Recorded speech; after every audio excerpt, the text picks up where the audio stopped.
What's going on, homies? Welcome back. Ooh, that's bright. To another video. Today is going to be the first episode of the mini cut series, so I'm pretty excited about this. I think it's long due. I bulked for about a year now, a little bit more than a year, as you could see from last episode if you watched that. So I've accrued a little bit more body fat than I wanted to. So my plan here is probably to do a mini cut, and it may seem longer than a mini cut for some people because most people will cut from anywhere from like 4 to 6, like around 4 to 6 to like 12 to 16 weeks.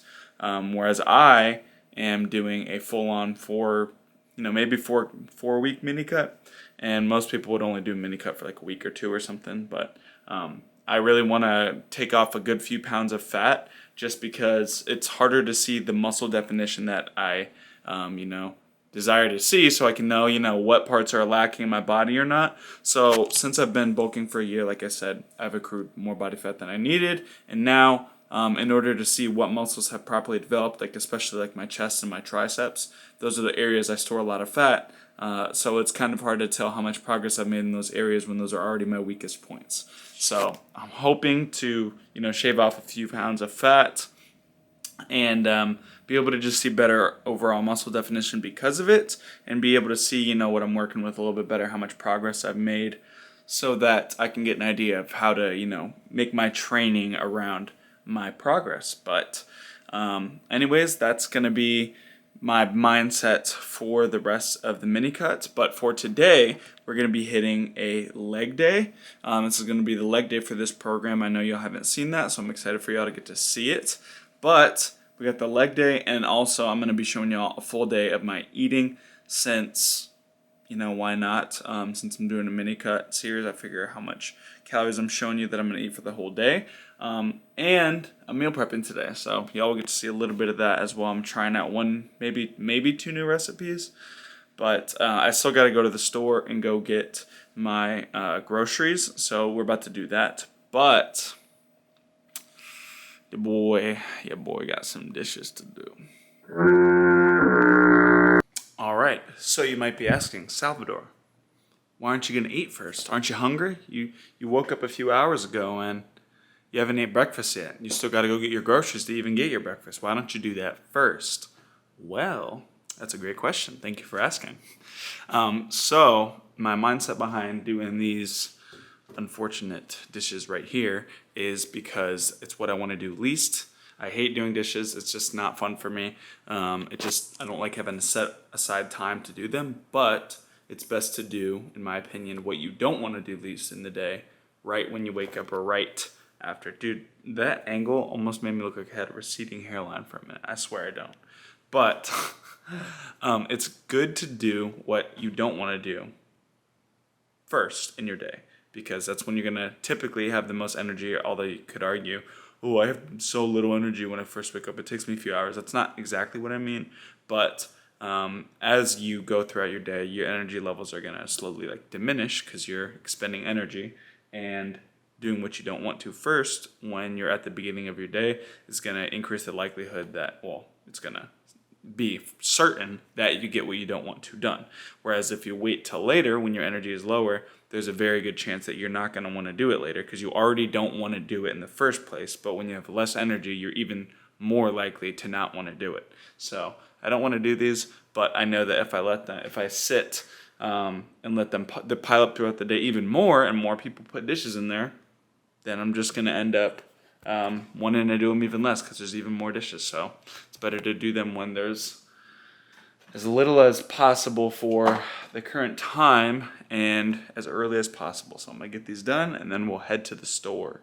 The weight right now is 186.6 pounds. So it's higher than what it was before I went on I went on 1 week of not tracking my calories just because I kind of needed it, like a little deload. But 186.6 is not as bad as it was yesterday. This is just proof that your weight inflates and deflates all the time. Yesterday, without my shirt on, without anything other than my underwear, I weighed 191 pounds. And that's a 5-pound difference almost. So that just goes to show that it's not always accurate. it varies day by day. I've used the restroom. I've gone pee since then. Maybe I ate less carbs yesterday, so that caused me to retain less water in my muscles and in my body. So all those factors come into play, so just keep that in mind. But the more consistent you are with your eating, and the more consistent you are with, going to the restroom, getting your sleep, and all those other, factors that do play a role in your weight gain or loss, those things are going to make your weight loss be a lot less, like those dips to be a lot less high.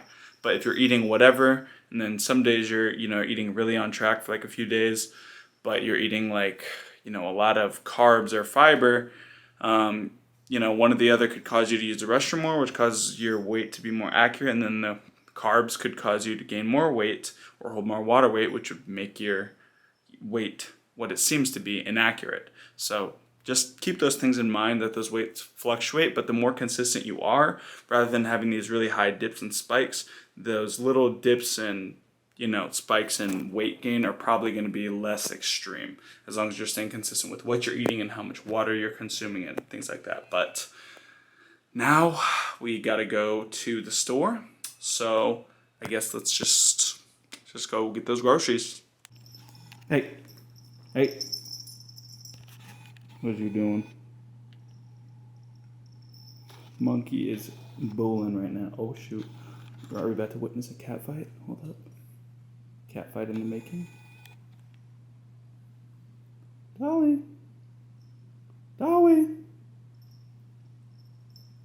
Let's see.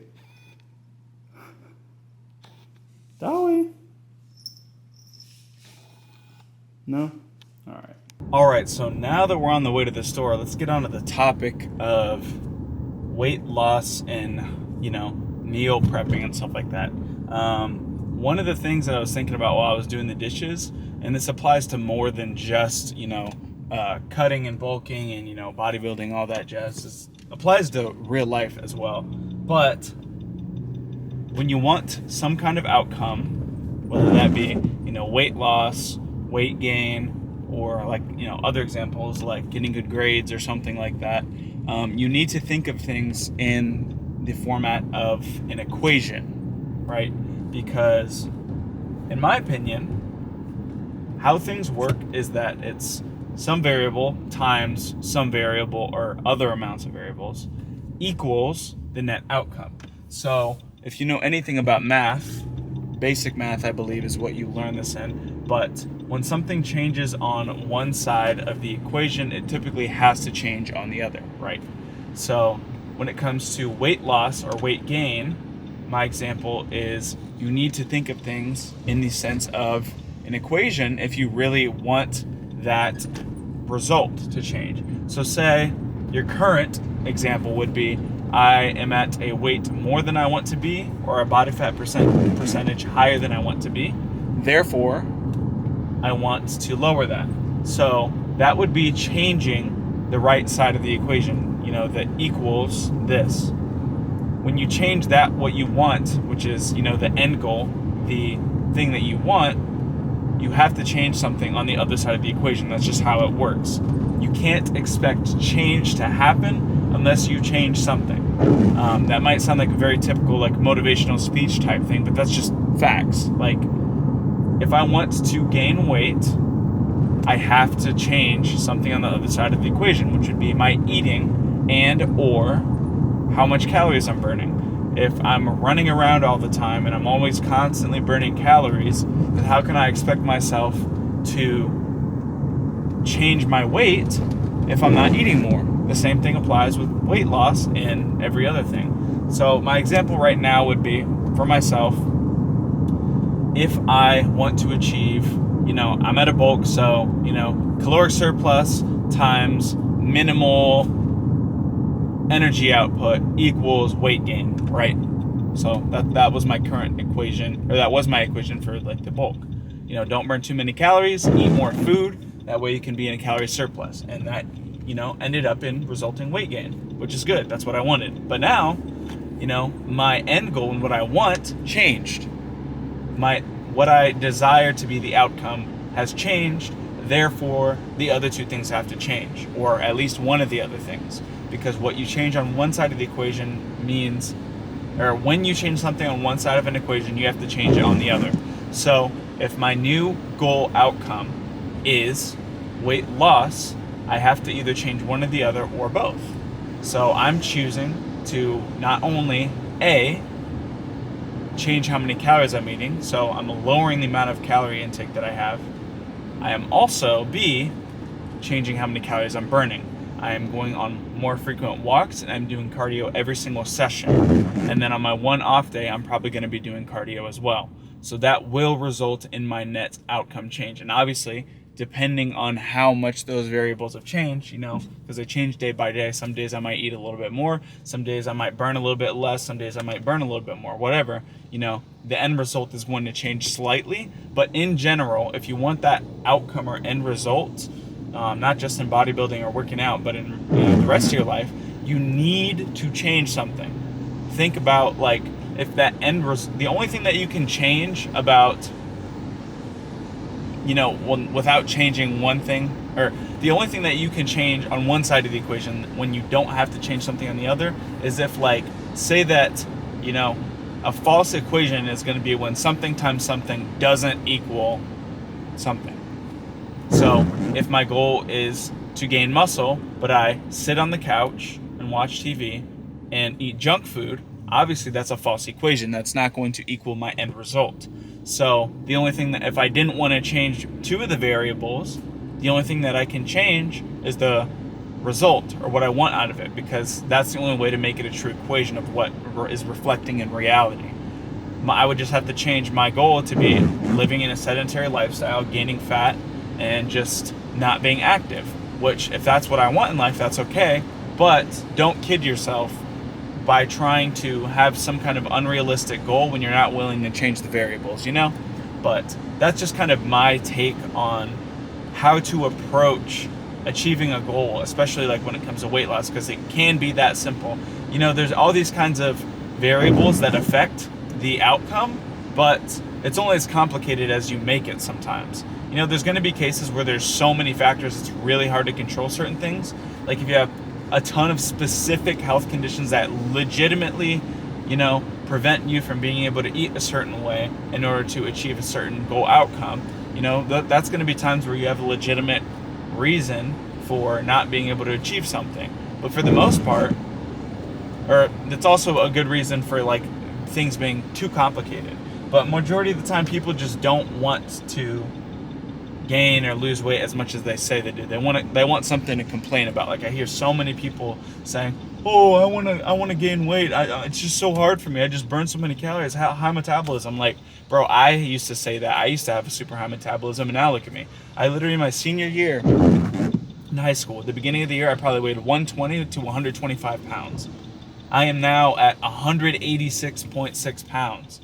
That sounds ridiculous, I gained way too much weight, but it was just a little bit at a time. That year I decided, I'm going to intentionally try to eat a little bit more protein. I'm going to intentionally start going to the gym a little bit more. And I don't want to say instantly, but pretty quickly gained about I would say, around 15 pounds. I weighed all the way up to 140, which was a big jump for me. I'd never weighed that much, and all it took is a little bit effort. But if you don't change something on one side of the equation, then nothing is going to end up changing. But anyways, I just got to the stove, so I will talk to y'all after I get my groceries. All right, finally, after a long, painful process because I'm starving, we got the groceries, so I'm ready to go home and eat. I'm not going to have time to meal prep before the gym because I need to go to the gym in about an hour. But successfully found all the stuff. And I think my least favorite part about this whole mini cut is not being able to, or just cutting in general, is the lack of ability to really have your calories be carbs. Because I know this is a very common thing where people crave carbs, but it's really real. I love eating some nice soft bread with my meals. There's just something about it, Potatoes too. I started liking potatoes in the past couple years. I didn't even used to like them a long time ago, but they are a great source of carbs. But speaking of which, so I'm about to eat my oatmeal, my protein oatmeal. I actually have the recipe up already on my Instagram. It's really old. It's one of the first meal recipe videos I made. Like I said, it's on my Instagram. if you scroll to the bottom of my Reels feed, the quality is so poor. But regardless, it's a great recipe. It's so tasty. It's very filling, and it's actually made with vegan protein powder. And the thing is you'd say, Salvador, why would you ever eat vegan protein powder? It's less, good compared to, that's such an awful way to say it. It's worse quality than eating regular protein powder. Well, if you know anything about me, I am very allergic to dairy. Not extremely to where it's like my throat will swell up, but I have very bad response to it. Like I break out in acne really bad. It tends to give me itchy hives, not like extremely bad, but just itchy hives. And it obviously gives me digestive issues and stuff like that. So I can't really have dairy. Not only that, I can't even have lactose-free dairy. So for anybody else out there that is doing bodybuilding or anything like that, any of the meals I make should be automatically dairy-free, like completely dairy-free, because I can't have it. So I can't use whey protein powder or whey isolate either, because it still has the same thing. Sometimes I'm not gonna lie, I just go against it anyways, and I eat dairy because sometimes it's good, but I'm really not supposed to, and I don't make any meals with it usually. So that's why I have to have that vegan protein powder, which is unfortunate because it doesn't have the amino acid complex as like a milk protein powder or whey protein powder would. But the way that I like to think about it is it's better than nothing at all. If you know anything about proteins and protein synthesis, you want to have all of the amino acids. I can't remember all of them, but for it to be a quote complete protein, so lots of things like meats, eggs, and dairy typically always have a full amino acid complex. But that leaves me with meat and eggs because I can't have dairy, and I don't really want a whole lot of eggs when I'm cutting, a ton of them at least, because eggs, for the most part, other than egg whites, have a lot of fat in them, which fat isn't bad, but it's just it makes things more calorie dense. So if I do eat eggs ever on the mini cut, I'll probably be mixing it with egg whites because I don't like just raw egg whites. It's just not good to me. But either way, like I was saying, in my opinion, the way that I approach it is it's better to have protein than like incomplete proteins than not have any protein at all. Because it's like someone gave you showed you 2 cups, and one of them was full of, complete protein, but someone else took that cup, so you can't have it. And all that's left is, say that the other cup is 30 grams of protein, but the cup that's left for you is 15 grams of protein. Are you really going to say, well, since I can't have the other cup, there's no point in me eating this? No, I'm not going to do that, at least, because I think that's stupid. And regardless of if it's giving me an accurate amount of how much protein I'm actually able to use and digest, I'm still going to eat it. So the same thing applies for like breads and stuff like that. Like technically, apparently the bread isn't really complete protein, so how much of it are you really absorbing? I'm not sure. But in my opinion, that's why I think it's good to go over your protein intake when you're eating other stuff that has incomplete proteins in it.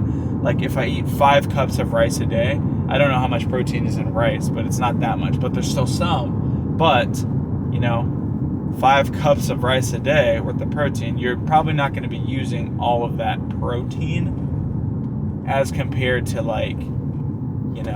16 ounces or a pound of chicken. Like you're going to absorb almost all of that depending on how much you're eating at a time. But regardless, I say all that to say, I know it's not the best protein, but it's better than no protein in my book. So I'm almost home now, so I guess I'll see you whenever I get home, and I'll show you all my oatmeal once I'm eating it because I need to eat. I'm starving. All right, so I'm just about to eat right now, but I want to share all this very important lesson when it comes to food.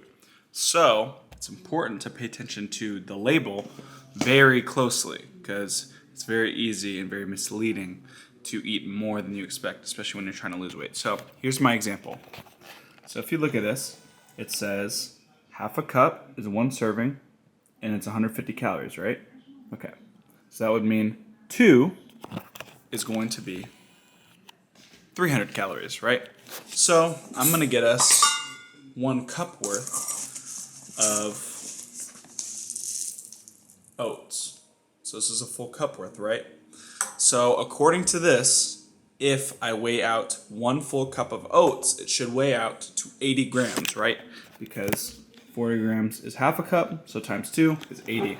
Let's see how much it actually is whenever I pour it. 110. So that's almost a whole extra serving. So this is what I mean. You have to pay attention a lot to how much you're eating, because I almost just overate. Luckily, I have more calories that I can eat today than just 2 servings of oats. So I just rounded it. I ate a little bit more and made it to 3 servings of oats. So it's going to be 450 calories. But it's important to weigh with the scale, not just with, these, because they're not accurate.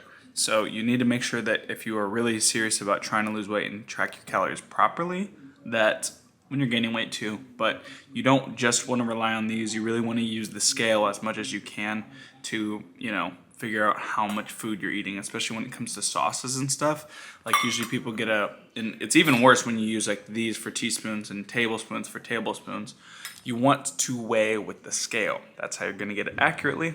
But when it comes to my calories for this meal, it is going to be 865 calories, and it's going to be 118 grams of carbs, 58 grams of protein, and 24 grams of fat. So not too bad. Obviously, it's not super low calorie, but again, I'm not cutting calories too low because I don't want to be too miserable on this mini cut, and I'm more focused on burning calories than I am cutting calories, because that's just what I prefer. Some people, this dude I was talking to in Discord, he said he'd much rather eat less food than do more cardio.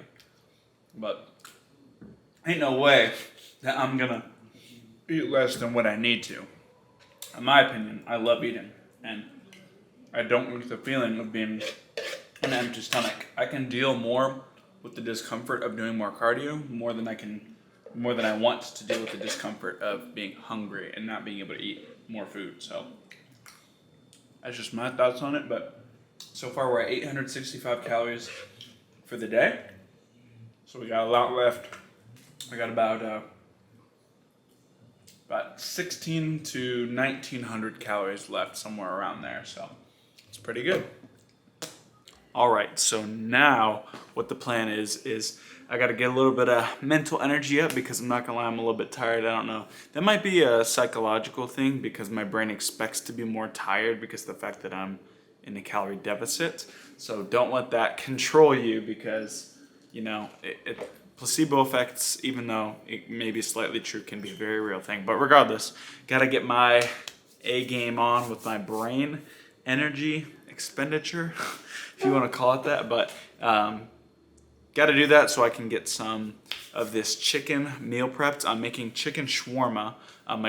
Originally I was going to use a recipe that my mom gave me, but the one that she did has too much oil in it. So I just went and asked ChatGPT for a new recipe. And honestly, a lot of the times when I've asked it for recipes, it's given me really good ones. So I trust it. I'm just trying something new out, but it's going to be chicken shawarma. I can't have any pita bread or anything like that, because again, that's too many calories. But I got to make the marinade for it right now. So it's going to have, maybe I'll put the screenshot on screen of the list of recipes you need to make it.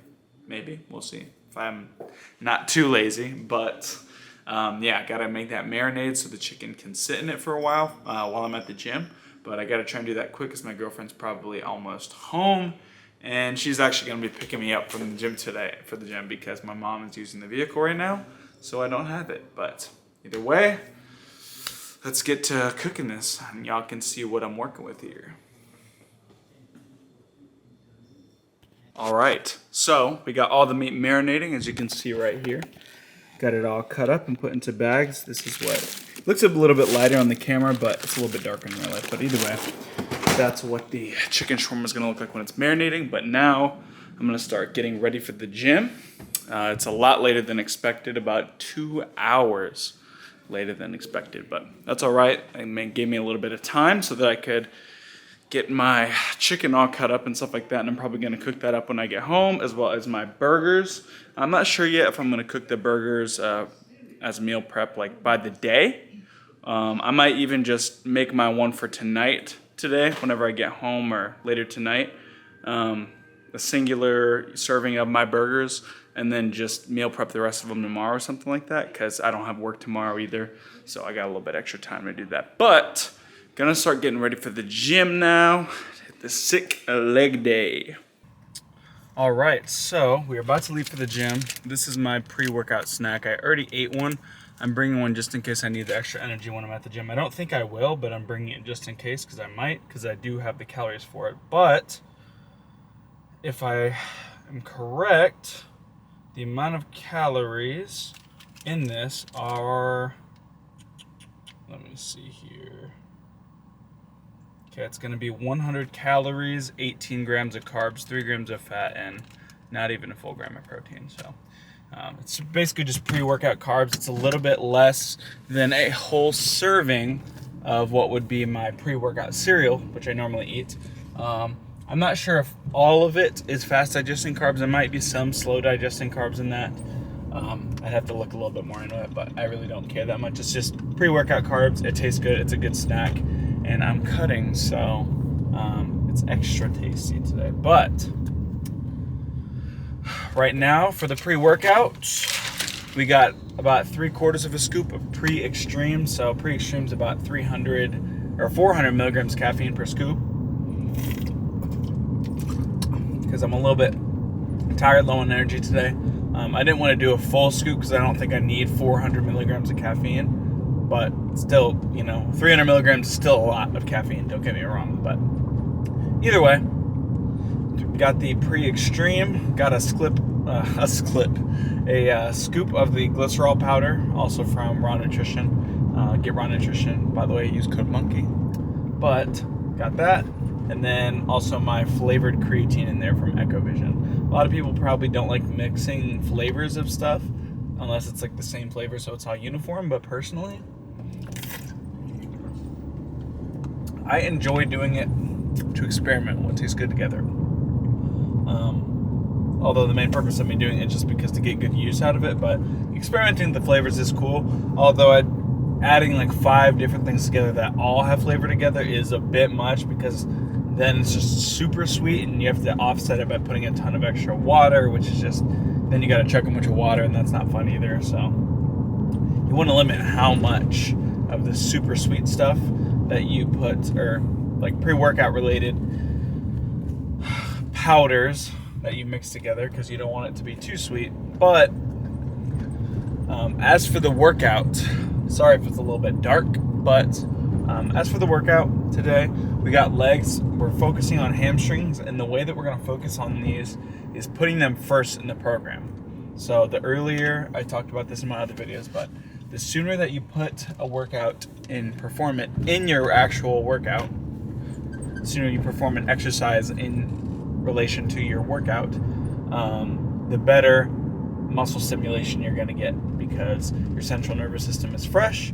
meaning I'm going to be able to recruit more muscle fibers, which is going to be super helpful if that's what I'm trying to grow. So if you want to grow a specific muscle, you want to try your best to put it first in your workout rather than putting it towards the middle or the end, because that's when you're going to have worse central nervous system control, I guess, if you want to call it that. Just, it's not going to be as fresh. It's going to be tired from your other exercises. So going to do some hamstrings first, then a little bit of quads, then a little bit more hamstrings, and then a little bit more quads. So I guess I'll talk about my exercise selection here, so I don't have to do it in the middle of, like, in between my sets, since I don't really like explaining too much while I'm working out, because I don't have a wireless microphone yet. So I just don't feel like yelling at the camera to get you all to hear me when I'm trying to speak a bunch of, technical related jargon.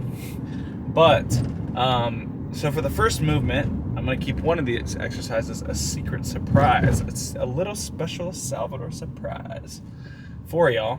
But the first one is going to be some straight leg deadlifts. And honestly, I really do wish that my gym had seated hamstring curls, the seated hamstring curl machine, because that is sufficient enough for the hamstrings in that position. Because if you don't know, there's two positions you want to work the hamstrings. I don't know if it's shorten and lengthen or whatever, but regardless, you want one movement that's either a seated hamstring curl or something like an RDL or SLDL, straight leg deadlift, because that's going to be the stretched position. It emphasizes the stretched position of the hamstrings, or whatever you want to call it. I'm not going to lie, I don't know the exact term for it, but you want to have at least one of those movements, and then you want to have at least one movement that is basically like lying hamstring curls, because that's going to be the more, I don't know if it's the more contracted position or whatever, but long story short, you want one thing of at least seated hamstring curls or SLDLs or RDLs, one of those variations, and if possible some lying hamstring curls. So I'm going to start the workout with an SLDL, Smith Machine SLDL, this program, just because I want to change it out from last program. Although I do not really, I want to say that I like them when I can do them right, but there's a lot of times when I have difficulty doing them right because my mobility is really weird in my lower body when it comes to my hamstrings. So it's hard to really get that muscle activation that I want to, that I know that I could if I had a, seated hamstring curl machine, because then, it's doing all the work. It's doing the motion for you. All you're doing is curling with your hamstring and then, letting it stretch on the way back up. So I would much prefer that, but unfortunately my gym doesn't have one, and I don't have time to go to another gym to perform that exercise first and then go to my gym today, or else I would just do that. But that's what I'm starting with. Then I'm going to be doing my squat variation, because you always do want at least one squat pattern, or whatever you want to call it, in your workouts, whether that is like a really deep leg press, even though it's not technically a squat, like a really deep leg press, something where you're getting a lot of knee flexion and you're bringing the knees close towards you. So like squats, if you're really trying to target the quads, you're going to want to do like heel elevated squats or something like that, which I'm doing a Smith Machine heel elevated squat. And again, I'm doing Smith Machine because that allows for the most amount of overloading as possible, since I'm not having to use as much of my stabilizer muscles, because it's not a free weight movement. But you usually want one squat movement when it comes to legs for your quads, one deep squatting movement, or whatever you want to call it, and then at least one of leg extensions. I don't even know if there is any kind of replacement for leg extensions. There's nothing like them. I freaking love leg extensions, but I got a different exercise for y'all today. Like I said, Secret Salvador surprise for today's second quad movement. Y'all might be able to guess what it is, but you'll see when the time comes. But yeah, second exercise after SLDLs is going to be heel elevated Smith Machine squats. And then after that, I got my lying hamstring curls. I just do one leg at a time because I can feel the contraction much better. And I think my hamstrings are a little bit unevenly developed. But I got that, and then I have my last exercise. So only 4 exercises today. I know, it's pretty crazy. It's a pretty short workout, but it's very intense. So it's honestly probably my favorite one so far. So I don't know if I have a whole lot to add other than that before we get to the gym and get this workout started. I am kind of tired, but hopefully this pre-is, when it kicks in, it's gonna really kick me into overdrive. You feel me? But yeah, I guess see you there, unless I change my mind.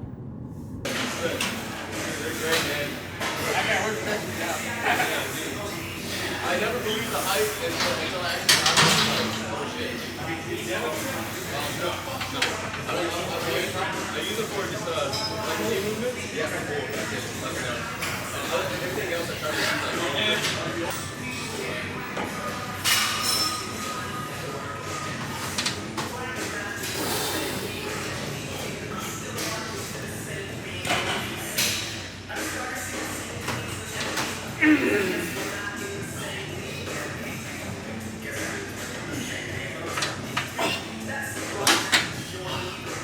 My hip does this weird thing where this bone that it connects it, like the joint like disconnects from, so it like literally.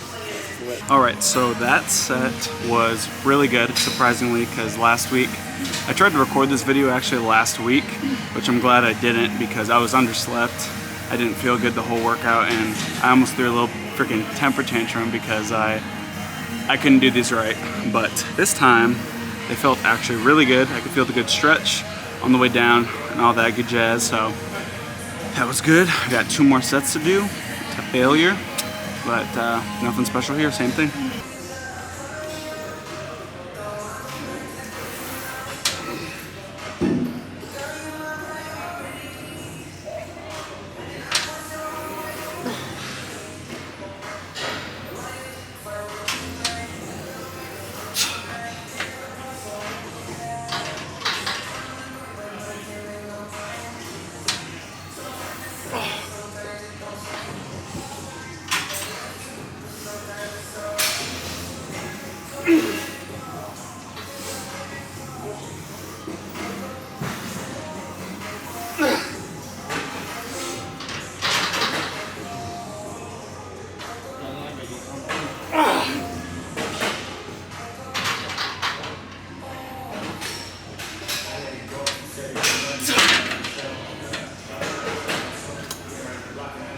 Alright, so I got 1 more set of these. Same thing, obviously, just like the other 2, but I just want to emphasize again, I'm just going to repeat these things over and over again as I make these videos, but the most important part about this movement is the stretch on the way down.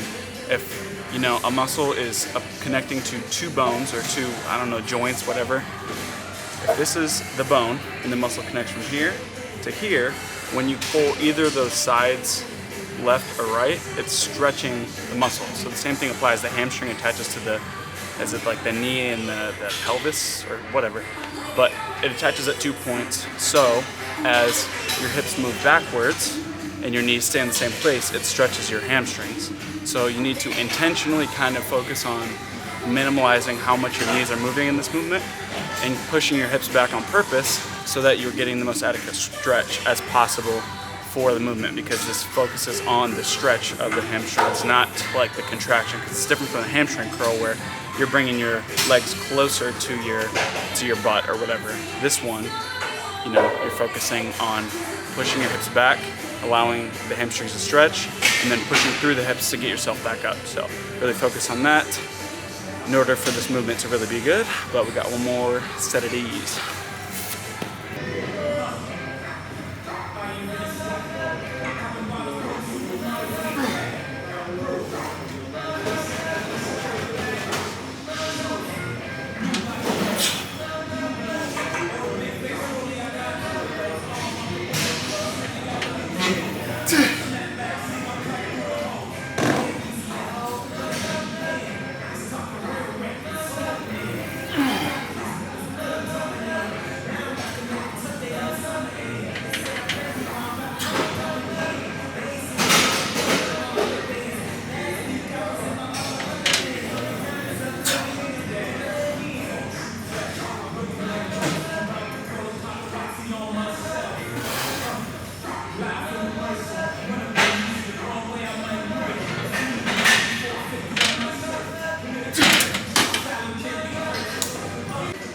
Okay, so now we have some heel elevated squats, and these are specifically going to be focusing and targeting the quads because you're getting the most amount of knee flexion, which is the main primary driver of, you know, tension on the quads. It's going to be getting as much knee flexion as possible, so bending at the knees. So that's why you want to get really deep squats with your heels inward, because the wider your feet are out, typically the less knee flexion you're going to get, because that's just how kind of the anatomy of the human body works. But I'm going to get some heel elevated squats, like I said.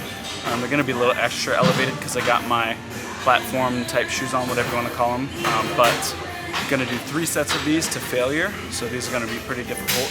But yeah, so 3 sets of failure for these. And again, focus on going slow on the way down, controlling the weight, and exploding up.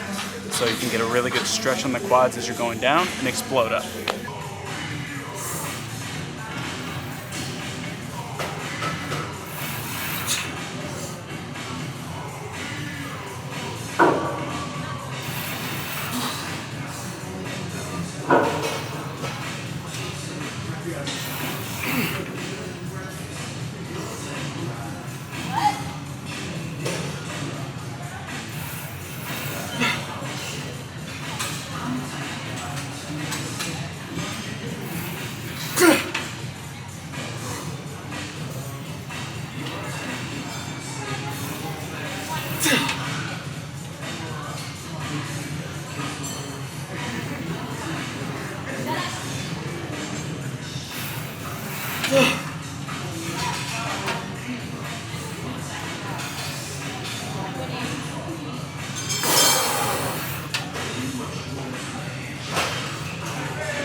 Fuck.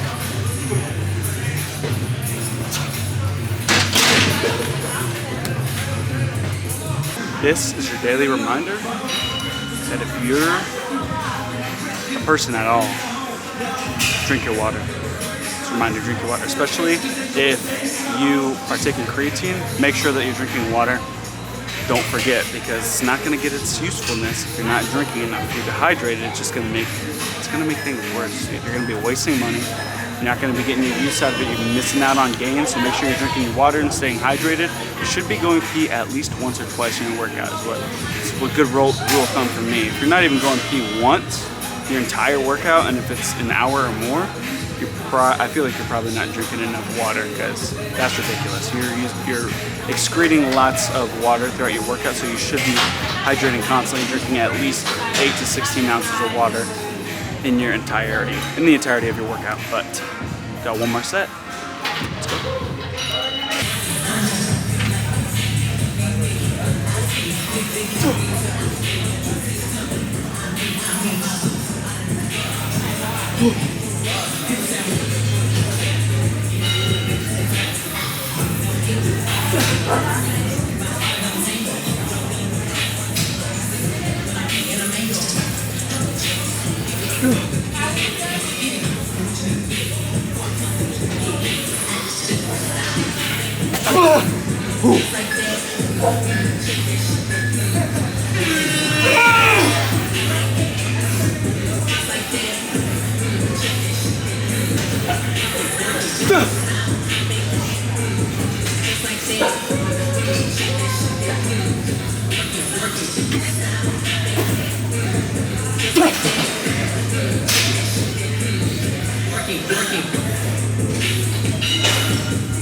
Okay, so the next exercise that we have is the single leg lying hamstring curls.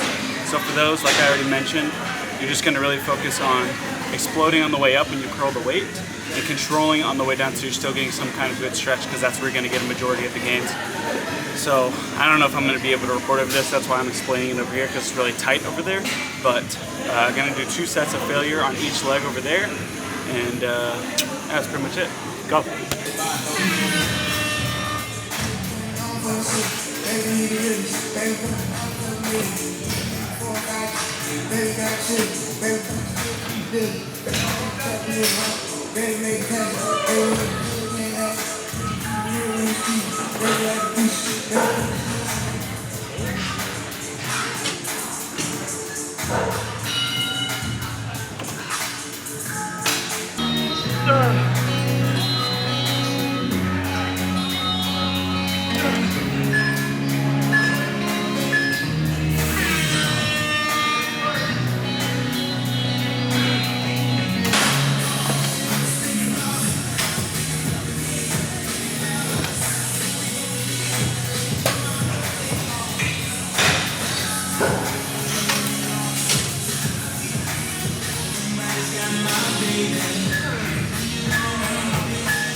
All right, so the last surprise exercise we got that I was hyping up earlier, it's not the hack squat, it's the weighted sissy squats. So, I mean, I didn't create these, but I don't see a lot of people use them as an actual like exercise. People usually use these as like a superset or something like that, but I'm intentionally only using them as an exercise just because I have so much quad development for the rest of my quad. I don't know if this part's like the rectus femoris but it's the outer quad that doesn't get worked unless you specifically have hip extension, which is when your hips are like this, and whenever you're doing leg extensions, obviously, this is your torso, this is your legs, you're sitting at this, your hips aren't extended like that.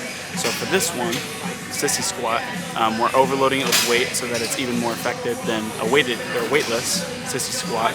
And the most important thing you want to focus on, if you're doing this, is going to be making sure that your hips are staying extended the whole time. So your torso and hips should be at this angle the whole time. It should never like bend, if that makes sense. Like, never let your hips shoot back when you're going up, because that takes all the tension off the part of the quad that you're trying to work in the first place. So I only got one set of these to failure with partials, and you're all good.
Alright, this lighting is always mid in here, honestly. It's very finicky, so we'll see how the pump looks. Hopefully it looks alright. Let's get that.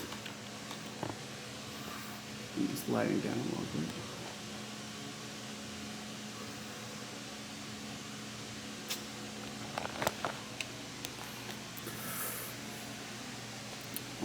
All right. Looking pretty good on the quads, but that's to be expected. I'm a quad dominant individual.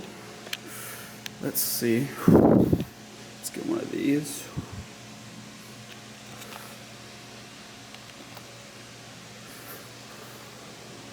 All right.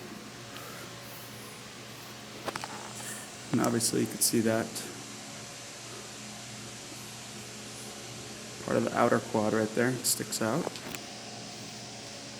Not super defined because I'm bulking obviously, but this is what the mini cut is going to be full. Let's see the hamstrings. Okay, not looking half bad. Obviously not up to par with my my quads, but looking a lot better than they were before. And take a gander at the calves. They're making some improvements, guys. I think so, at least, but sorry if it's a little shaky. It's a side quad.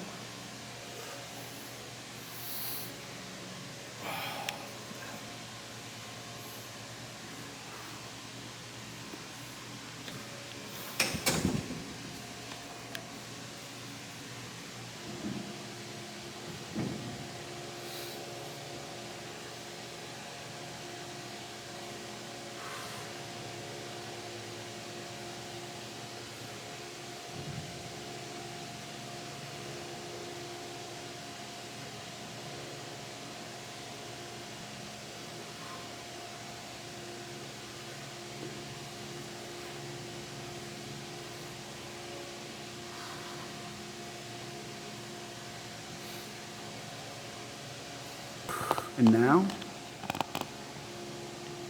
cardio. All right, regardless of the supposed accuracy of the calories burned on these Apple Watches, here's my proof of my 30 minutes of cardio. Super dark, but overall, great session. And not much to say other than that. Great session. Don't know how good, I can never really tell how good the video footage of the pump is until after, whenever I'm editing and stuff like that. So hopefully it was all right, but eventually we'll get a new camera and, you know, get some better lighting. Maybe a different gym one day, we'll see. But like I said, other than that, great workout. Been here a long time. I'm freaking starving. I still haven't had my third meal, and it's already 8:20 p.m. I still haven't even had my second meal, so I don't know how I'm gonna shove all this food down. Might not even get to, but yeah. So let's get home and get some chicken shawarma cooked up. I'm excited to show y'all and see what it looks like once it's done. It's been marinating, and I'm freaking starving, so let's get it. And this, ladies and gentlemen, is why you save extra calories. My family bought this and I'm contemplating eating it. I have a lot of time and I have 250 extra calories, and I'm pretty sure, use wise discretion, that if I only eat one slice, I'll be good and not eat over my calories. And like I said, I'm not supposed to have dairy, but I do have some dairy pills that will help with the digestion a little bit and not give me too bad of issues. But I'm not gonna lie, this pizza's looking at me, and I know you're not supposed to indulge, but I'm not going to stuff my face. I'm only going to have one slice, and I'm assuming it's around 250 to 300, at the most 350 calories a slice. I'm pretty sure it's probably like 250 to 300 calories per slice, but I'm not gonna lie. I'm gonna have one slice of this until my other food is ready, and I'm gonna eat that as well.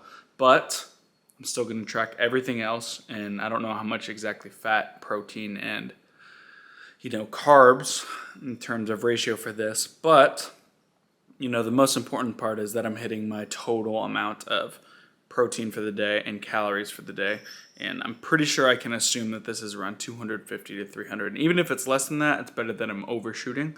But I actually do have space for this because I didn't eat that other cereal bar when I was at the gym, so I think we're good to have a slice of this. I'm not gonna lie, most times you shouldn't do this, but I have the amount of calories necessary in order to eat this and it still be okay. So we in the clear. I'm also gonna go on an extra walk after I eat. That way I can burn even a little bit more calories. Also, I wanna note that that's why I kind of have a little bit of a grace, 250 calories, because some nights I'm not gonna want that stuff, and some nights I am. And it's not every night your parents bring home some really good pizza, not just any pizza.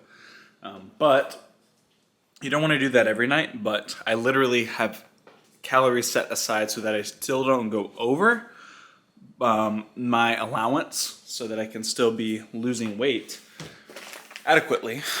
But I know it doesn't look good to be doing that on my first day, but I don't want to be too hard on myself. I'm going to be pretty strict and try and stay on diet, track as much as I can of what I eat, probably 95% of it, but some days I'm gonna give myself a little grace because I'm only doing a mini cut. I'm not doing my full on cut. That one I really want to take seriously, like I did the last time, where I don't, track or don't eat anything that I can't track. But as for right now, this is a mini cut. It's not supposed to be super strict because I'm gonna be bulking again after anyway. But still want to do as much as you can to track calories and not eat things that you can't track. So I know that's not the best example of what you want to do when you're on a mini bulk or mini cut or just a cut in general, but I have my specific reasons. Use discretion, use wisdom and insight and all those great things. But gotta cook this rice so we can have some of our chicken shawarma. All right, so final product is done. I didn't make the tahini yet, but I think the final product came out pretty good, if you ask me. For the first time, let's inspect this. Look at that. Okay, it's pretty tender still, as you can see right here. Nice and tender. Tastes delicious. And got some rice with that, and then whenever I go back on my bulk, I'm gonna make this recipe with chicken thighs instead, so it's higher fat, so it's got a little bit more flavor, and eat it with some pita bread. And obviously, if you don't know what tabbouleh is, tabbouleh is basically a mixture of different vegetables like cucumbers, cilantro, tomatoes, and I think one more. Not cilantro, parsley. Is it parsley? Parsley, yeah. But either way, I think this one came out pretty good. And I guess I'll update y'all if I end up eating my third meal.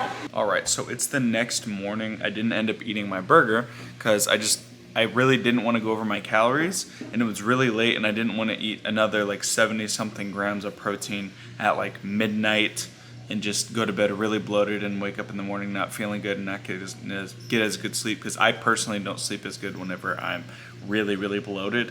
But if I were to have eaten that burger, so on a normal day, when I'm counting my calories, I'm eating those 3 specific meal preps that I've made for this mini cut, my total amount of calories for the day would have been 2,585, and that would be 215 grams of protein, 75 grams of fat, and 273 grams of carbs. So that's what it would be normally. Obviously, you want to add 250 calories to that since I had that slice of pizza, and take off the, how much is it?